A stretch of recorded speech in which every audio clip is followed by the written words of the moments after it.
2026 April 18 Siraj editorial. തകരുന്ന കുടുംബ ബന്ധങ്ങളും വളരുന്ന ഹിംസയും. കേരളത്തിന്റെ സാമൂഹിക മനസ്സാക്ഷിയെ നടുക്കുന്ന വാർത്തകളാണ് ദിനംപ്രതി പുറത്തു വന്നുകൊണ്ടിരിക്കുന്നത്. വിദ്യാഭ്യാസ പുരോഗതി, സാമൂഹിക രാഷ്ട്രീയ പ്രബുദ്ധത, മനുഷ്യ വികസന സൂചികയിലെ മുന്നേറ്റം തുടങ്ങിയവയിലൂടെ ലോകത്തിന് മാതൃകയായിരുന്ന കേരള മോഡൽ ഇന്ന് കൊലകളുടെയും ക്രൂരമായ അതിക്രമങ്ങളുടെയും പേരിൽ വിചാരണ ചെയ്യപ്പെടുകയാണ്. നേരത്തെ രാഷ്ട്രീയ കൊലപാതകങ്ങളായിരുന്നു വാർത്തകളിൽ നിറഞ്ഞിരുന്നതെങ്കിൽ കുടുംബ ശൈഥില്യത്തെ തുടർന്നുണ്ടാകുന്ന അതിക്രമങ്ങളും കൊലകളുമാണ് ഇപ്പോൾ കൂടുതൽ. ഭർത്താവ് ഭാര്യയെ, ഭാര്യ ഭർത്താവിനെ, മക്കൾ മാതാപിതാക്കളെ കൊല്ലുന്ന വാർത്തകൾ വെറുമൊരു ക്രമസമാധാന പ്രശ്നമല്ല, സാംസ്കാരിക തകർച്ചയാണ് സൂചിപ്പിക്കുന്നത്. ഒരിക്കൽ അഭയകേന്ദ്രമായിരുന്ന വീടും കുടുംബവും ഒട്ടും സുരക്ഷിതമല്ലാതാകുകയും രക്തബന്ധങ്ങൾക്കിടയിൽ കൊലക്കത്തി ഉയരുകയും ചെയ്യുന്നത് ആശങ്കാജനകമാണ്. പുതിയ കാലത്ത് നടക്കുന്ന കൊലകളിലെ ഏറ്റവും ശ്രദ്ധേയമായ വശം അവയുടെ അപ്രതീക്ഷിത സ്വഭാവമാണ്.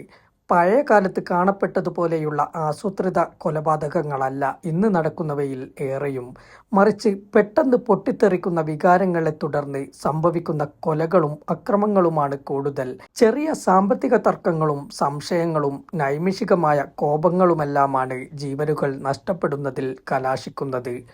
കൂട്ടുകുടുംബത്തിന്റെ തകർച്ച, ലഹരി ഉപയോഗത്തിന്റെ വ്യാപനം, സ്മാർട്ട് ഫോണിന്റെ ദുരുപയോഗം തുടങ്ങി പലതാണ് ഈ പ്രവണതയ്ക്ക് പിന്നിലെ ഘടകങ്ങൾ.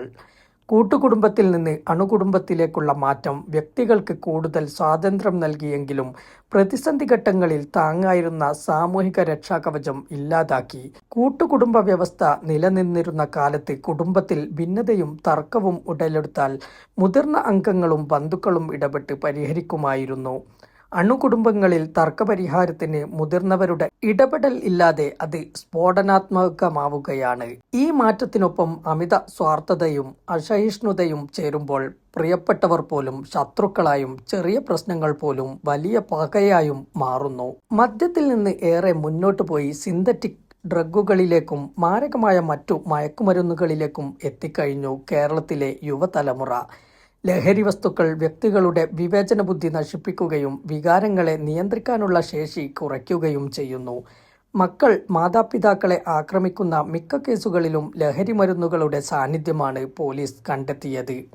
ലഹരിക്ക് പണം കണ്ടെത്താൻ കാണിക്കുന്ന അതിക്രമങ്ങളും ലഹരിബാധയിൽ ചെയ്യുന്ന ക്രൂരതകളും കേരളത്തിന്റെ സമാധാനാന്തരീക്ഷത്തെ തകർത്തുകൊണ്ടിരിക്കുകയാണ്. സാങ്കേതിക വിദ്യകൾ ലോകത്തെ കൈപ്പിടിയിലൊതുക്കുകയും മനുഷ്യർക്കിടയിൽ അകലം കുറയ്ക്കുകയും ചെയ്തുവെന്നവകാശപ്പെടുമ്പോഴും കുടുംബങ്ങൾക്കിടയിൽ വലിയ അകൽച്ചയാണ് സൃഷ്ടിച്ചത്.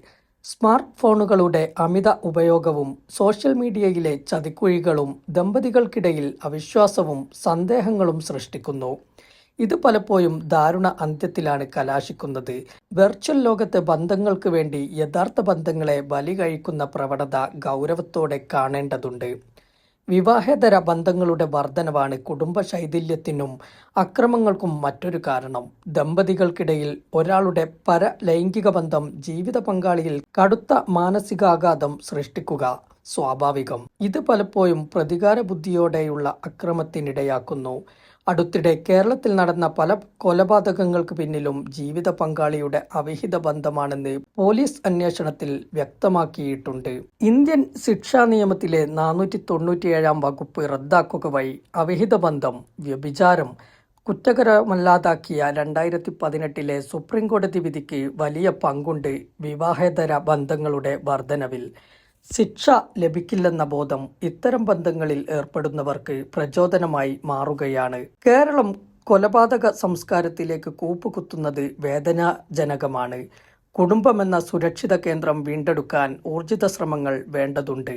നിയമ നടപടികൾ കൊണ്ട് മാത്രമായില്ല, നിയമവ്യവസ്ഥയും സമൂഹവും കൈകോർത്താൽ മാത്രമേ സുരക്ഷിതവും ഭയരഹിതവുമായ കേരളത്തെ വീണ്ടെടുക്കാനാകൂ. സമൂഹത്തിന്റെ കെട്ടുറപ്പും ശക്തിയും അതിലെ കുടുംബങ്ങളിലാണ് നിലകൊള്ളുന്നത്. കുടുംബ ശൈഥില്യവും അക്രമവും വർദ്ധിക്കുമ്പോൾ സമൂഹത്തിന്റെ ഭാവി അപകടത്തിലാകും. ഗാർഹിക പീഡന പരാതികളിൽ ഉടൻ പ്രതികരിക്കുന്ന ശക്തമായ നിയമ സംവിധാനം, ലഹരിക്കെതിരെ ശക്തമായ പോരാട്ടം, കുടുംബ കൗൺസലിംഗ്, ബോധവൽക്കരണം, കുടുംബ ശൈഥില്യങ്ങളിൽ സാമൂഹിക ഇടപെടൽ തുടങ്ങിയവയാണ് പരിഹാരം. ഇതിലെല്ലാം ഉപരി സമൂഹത്തിൽ മൂല്യാധിഷ്ഠിത വിദ്യാഭ്യാസം നടപ്പാക്കേണ്ടത് നിർണായകമാണ്. മനുഷ്യബന്ധങ്ങളുടെ മഹത്വത്തെയും സഹിഷ്ണുതയുടെ പ്രാധാന്യത്തെയും കുറിച്ച് പുതിയ തലമുറയെ ബോധവാന്മാരാക്കാതെ പ്രശ്നത്തിന് ശാശ്വത പരിഹാരമുണ്ടാകില്ല.